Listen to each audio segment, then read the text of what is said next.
ஜெய் ஸ்ரீ மாத்ரே நமக. ஜெய் குருதத், ஜெய் குரு பரசுரம். நமஸ்காரம். நான் கரூர்லேருந்து வல்சலா பண்ணிக்க பிரசன்ன ஜோதிடர். இன்னைக்கு நம்ம மார்கழி மாத பலன்கள் மிதுன ராசிக்கு எப்படி இருக்குன்னு பார்க்க போறோங்க. மிதுன ராசியை பொறுத்த வரைக்கும் 3 கூடைய சூரியன் 7ஆம் இடத்துல இருக்காரு. ரொம்ப ரொம்ப சூப்பரான மாதமாக தான் இது இருக்கு. இந்த மாதம் பிறக்கிறதே மிதுன ராசி திருவாதிரை நட்சத்திரத்துல தான் பிறக்குது. இந்த மாதம் மார்கழி மாதம் 16/12/2024 மிதுன ராசி திருவாதிரை நட்சத்திரத்துல பிறக்கிறதுனால நீங்க என்னன்னா மிதுன ராசியில் இருக்கக்கூடிய திருவாதிரை நட்சத்திரக்காரங்க பரிகாரம் பண்ணிக்கணும். உங்களால முடிஞ்ச அளவுக்கு ஏழை எளியவர்களுக்கு வஸ்திர தானம் பண்ணுங்க. இந்த திருவாதிரை நட்சத்திரக்காரங்க ஒவ்வொரு மாதம் பிறக்கிறதுக்கும் ஒவ்வொரு பலன்கள் இருக்கு. இந்த மார்கழி மாதம் சடசீதி புண்ணிய காலம் அப்படின்னு சொல்லுவாங்க. இது திருவாதிரை நட்சத்திரத்துல பிறக்கிறதுனால நீங்க என்ன பண்ணணும்னா இப்போ அந்த டைம்ல, அதாவது பிறக்கிற அந்த காலையில 16ஆம் தேதி காலையில ஒரு வேஷ்டியோ சட்டையோ அல்லது சேலையோ ஏழை எளியவர்களுக்கு, அதாவது நமக்கு தெரிஞ்சவங்களுக்கு தானம் கொடுக்கக்கூடாது. தானம்னாலே தெரியாதவர்களுக்கு எந்தவித எதிர்பார்ப்பும் இல்லாம கொடுக்கறதுக்கு பேர் தான் தானம். அதை வஸ்திரத்தை கொண்டு போய் தானம் பண்றது மூலியமா இது ரொம்ப ரொம்ப நல்லது. வஸ்திரத்தை தானம் பண்றது மூலியமா அந்த மாதம் இல்ல அடுத்த மாதம், அதாவது அடுத்து மார்கழி மாதம் வரைக்குமே உங்களுக்கு நல்ல நல்ல பலன்கள் கிடைக்கும். வருமானத்துல எந்த தடையுமே இருக்காது. முடிஞ்ச அளவுக்கு இதை பண்ணுங்க. பிசினஸை பொறுத்த வரைக்கும் உங்களுக்கு நல்ல 10ஆம் இடத்துல இருக்கக்கூடிய ராகு நல்ல வருமானத்தை உண்டு பண்ணி கொடுப்பாரு. இதுவரைக்கும் இருந்த தடைகள்லாம் நீங்கி நல்ல வருமானம் அப்படிங்கிறது இந்த மாதம் இருக்கு. 7ஆம் இடத்துல சூரியன் வரதுனால பார்ட்னர்ஷிப் மூலிமா உங்களுக்கு ஒரு நல்ல ஆதாயம் உண்டு. அதே மாதிரி 2 கூடிய சந்திரன் இந்த மாதம் பிறக்கும் போதே உங்கள் ராசியில் இருக்கனால வருமானம் எல்லாமே தேடி வரும். ரொம்ப நாளாக வெளியில் பணம் கொடுத்துருக்கிறதெல்லாம் இந்த மாதம் அது நீங்கள் கேளுங்க. அதுக்கு உண்டான சோர்ஸ் தன்னால் அமைப்புகள் இருக்குது. பார்ட்னர்ஷிப் மூலிமா நல்ல ஆதாயம் உண்டுன்னு சொன்னேன்ல. அதே மாதிரி புதன், உங்களுடைய ராசி அதிபதி சனி ராசி அதிபதி புதன் சனியோடைய பார்வையில் இருக்காரு. அது மட்டும் இல்லாமல் 6ஆம் இடத்துல இருக்காரு. தேவையில்லாத, அதாவது நீங்கள் என்னதான் முதலீடு போட்டாலும் சரி இல்லை வேற எதா இருந்தாலும் சரி, பார்ட்னர் மேல ஒரு கண்ணு வச்சுக்கிறது ரொம்ப ரொம்ப நல்லது.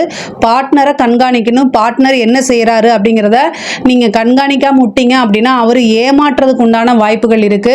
கோச்சாரத்துல எல்லா ராசிக்கும் இது பொதுவானதான். கோச்சாரத்துல சனி புதனை பார்த்தாலே, அதுவும் இல்லாம முக்கியமா பாதிக்கப்பட போறது திருவாதிரை நட்சத்திரக்காரங்கள். அது மட்டும் இல்லாம மிதுன ராசி, கன்னிராசி, இவங்க எல்லாமே ரொம்ப கவனமாக இருக்கக்கூடிய மாதம் தான் இந்த மாதம். அதே மாதிரி 2ஆம் இடத்துல செவ்வாய் நீச்சமா இருக்கு. 11 கூடிய செவ்வாய் நீச்சமா இருக்கு. பல வகைகள்ல இருந்து உங்களுக்கு வருமானம்ங்கிறது அள்ளி கொடுக்கக்கூடிய காலகட்டமாக தான் இது இருக்குது. கரெக்டா யூஸ் பண்ணிக்கோங்க. நீங்க பிளான் பண்ணீங்க அப்படின்னாலே நீங்க என்னன்னா எல்லாத்தையுமே விளையாட்டுத்தனமா எடுத்துக்க கூடாது. ஒரு விஷயத்த முடிவு பண்ணினீங்க அப்படின்னா உங்க ஈஸியா மற்றவங்க 10 தடவை போடுற ஒரு விஷயத்த உங்களால ஈஸியா ஒரே டைம்ல போட்டு ஜெயிக்க முடியும். ஆனா என்னன்னா உங்ககிட்ட பிடிக்காத ஒரே விஷயம் எல்லாத்தையுமே விளையாட்டுத்தனமா அலட்சியமா எடுத்துக்கிறது. ஆனா நீங்க சின்சியரா இருந்துட்டீங்க அப்படின்னாலே பெரிய லெவல்ல வர முடியும். மிதுன ராசிக்கு எப்பவுமே கொஞ்சம் ஸ்டார்டிங் ட்ரபிள் தான். மற்றபடி அவங்க பிக்கப் பண்ணிட்டாங்க அப்படின்னா பெரிய லெவல்ல போயிட்டே இருப்பீங்க. அதை மட்டும் இந்த மாதம் அதை மைண்ட்ல வச்சுக்கோங்க. நல்ல சம்பாதிக்க முடியும். நல்ல இன்கம் அப்படிங்கிறது உறுதியாக உண்டு. 6ல் உங்கள் ராசி அதிபதி இருக்காரு. உத்தியோகத்தில் இருக்கவங்களுக்குலாம் இது ரொம்ப சூப்பரானது. உத்தியோகத்தில் நீங்கள் இவ்வளோ நாளாக பட்ட கஷ்டங்கள் இது எல்லாமே ஒரு முடிவுக்கு வரும். நல்ல அமைப்பு தானாக தேடி வரும். ஒரு சிலருக்கு வேலை மாற்றம் கிடைக்கும். ரொம்ப நாளாக இந்த கம்பெனியில் போய் வேலை பார்த்தா நல்லா இருக்கும்னு நீங்கள் நினச்சிட்டு இருப்பீங்க. அது எல்லாமே இந்த காலகட்டத்தில் உங்களுக்கு அதுக்குண்டான அமைப்பு தன்னால் தேடி வருங்க. ரொம்ப ரொம்ப அருமையான காலகட்டமாக இது இருக்குது. இந்த இதை கரெக்டாக இந்த மார்கழி மாதத்தை நீங்கள் கரெக்டாக யூஸ் பண்ணிட்டீங்கனாலே அடுத்த ஒரு வருஷத்துக்கு உங்களுக்கு பிரச்சனையே இல்லை. அந்த அளவுக்கு இந்த மாதம் உங்களுக்கு அருமையா இருக்கு. படிக்கக்கூடிய குழந்தைங்களுக்கு எல்லாமே படிப்புல ரொம்ப கவனம் தேவை. படிப்பு ரொம்ப ரொம்ப முக்கியம். பிசினஸா இருந்தாலும் சரி, உத்தியோகமா இருந்தாலும் சரி, வருமானத்துல எந்த தடையுமே கிடையாது. ஆனா 8ல் சுக்கிரன் இருக்கனால பெண்கள் வழி விஷயங்கள்ல ரொம்ப கவனமாக இருங்க. ஒரு பெண்ணால தேவையில்லாத அவமானமோ அல்லது பிரச்சனையோ வரதுக்கு வாய்ப்பு இருக்கு. கொஞ்சம் கவனமாக இருங்க. அதுதான் நல்லது.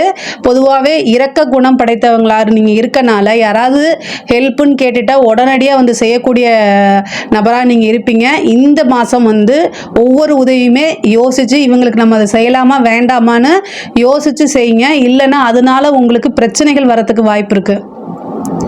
பெண்களுக்கு வந்து அஷ்டமத்தை சுக்கிரன் இருக்கனால பெண்கள்லாம் ரொம்ப கவனமாக இருக்கணும். வெளியில் எங்கேயாவது போகிறதுனா கொஞ்சம் நீங்கள் வீட்டில் இன்ஃபார்ம் பண்ணிட்டு போங்க, அதான் நல்லது. அதே மாதிரி தேவையில்லாமல் குடும்ப நபர்கள்கிட்ட வந்து சண்டை போடுறத அவாய்ட் பண்ணிக்கோங்க. கணவனாக இருந்தால் மனைவியும், மனைவியாக இருந்தால் கணவன்கிட்டையும் ஒருத்தருக்கு ஒருத்தர் அண்டர்ஸ்டாண்ட் பண்ணி போகக்கூடிய காலகட்டம். வருமானத்தில் எந்தவித பிரச்சனையும் இல்லை. வருமானம் வரக்கூடிய நேரத்தில் குடும்பத்தில் சண்டை அப்படிங்கிறத தவிர்க்கிறது நல்லது. குடும்பஸ்தானத்தில் 6 கூடையவர் நீச்சம் பெற்று இருக்காரு. வாய்வெளி வந்து சண்டையாகும். அது வந்து என்னன்னா பெரிய சண்டையாக போய் முத்திரும். அப்புறம் சனியோட பார்க்கறனால அந்த சண்டை வந்து ஒரு நாளில் முடியக்கூட சண்டை 1 மாதம் இழுத்துக்கிட்டே போயிடும். அதனால் ரொம்ப கவனமாக இருக்கணும். பேசுறது வந்து உங்கள் மேலே தப்பு இல்லைன்னா கூட நீங்கள் கொஞ்சம் இந்த மாதம் அமைதியாக போய்க்கிறது நல்லது. அதாவது தேவையில்லாத வார்த்தைகள் வந்து வரக்கூடாது. அப்படி வந்தாலும் உடனே சாரி கேட்டுட்டிங்கன்னா அது அத்தோட முடிஞ்சு போயிடும். ஹெல்த் சம்மந்தப்பட்ட விஷயங்களில் கவனமாக இருங்க. ஒரு சிலருக்கு மருத்துவ செலவு உண்டு. கோர்ட்டு கேஸ் பிரச்சனையில் இது வந்து ஆதாயம் உங்களுக்கு தான். கோர்ட்டு கேஸ் பிரச்சனையெல்லாம் வந்து உங்களுக்கு ஃபேவராக வரதுக்கு உண்டான அமைப்பு இருக்குது. பெரிய லெவலில் வந்து உங்களுக்கு சக்ஸஸ் கிடைக்கிறதுக்கு உண்டான வாய்ப்புகள் இருக்குது. கடன் சம்மந்தப்பட்ட பிரச்சனைக்கு வந்து இந்த மாதத்தில் ஏதாவது ஒரு தீர்வு கிடைக்கிறதுக்கு உண்டான அமைப்புகள் இருக்குது. உத்தியோக ரீதியாக இருக்கக்கூடிய விஷயங்கள் நீங்கள் லோன் போட்டிங்கன்னா கிடைக்கும். ஒரு சிலருக்கு வந்து வாகன பிராப்தம் இருக்குது. 4 கூடிய புதன் 6ஆம் இடத்துல இருக்கனால வீடு கட்டக்கூடியது, வாகனம் வாங்கக்கூடிய அமைப்புகள்லாம் இந்த காலகட்டத்தில் உங்களுக்கு அமையறதுக்கு வாய்ப்பு இருக்குது. அதுக்கு உண்டான விஷயங்களை நீங்கள் அப்ளை பண்ணுங்கள். கண்டிப்பாக அது உங்களுக்கு கிடைக்கும். கலைத்துறை சம்மந்தப்பட்டவங்களுக்கு இது ரொம்ப ரொம்ப சூப்பரான மாதம்தான். சின்ன விஷயத்தை செய்ய போய் பேரு புகழ் எல்லாமே தானாக தேடி வரும். ஒரு ஆப்பர்ச்சுனிட்டி கிடைக்குதுன்னா அது மூலிமா பெரிய புகழ் அடைகிறதுக்கு நிறைய பாராட்டுகள் கிடைக்கிறது, அங்கீகாரம் கிடைக்கிறது, நல்ல வருமானம் அது மூலிமா ஈட்டுறது, நிரந்தரமான செல்வ வளம், நிரந்தரமான பேரும் புகழும் எல்லாமே கிடைக்கக்கூடிய அமைப்பு இந்த மாதம் இருக்குது. கரெக்டாக யூட்டிலைஸ் பண்ணிக்கோங்க. அரசாங்க துறையில் இருக்கவங்களோ அதாவது அரசியல் சம்மந்தப்பட்டவங்களோ வந்து ரொம்ப ரொம்ப நல்ல காலம்தான் இது. 10ஆம் இடத்துல வந்து உங்களுக்கு ராகு இருக்கனால அருமையான காலம். பல வகையில் இருந்து வருமானங்கள், அதே மாதிரி பல வகையிலிருந்து உங்களுக்கு ஆதரவுகள் இது எல்லாமே கிடைக்கும். பொலிட்டீஷியனாக இருந்தால் சூப்பரான டைம் இது. கரெக்டாக யூட்டிலைஸ் பண்ணிக்கிறதுல தான் இருக்குது. 4ஆம் இடத்துல கேது இருக்கனால உங்களோட பதவிகளை எப்போ தட்டி பறித்து இன்னொருத்தவங்க வாங்கலான்னு காத்துக்கிட்டே இருப்பாங்க.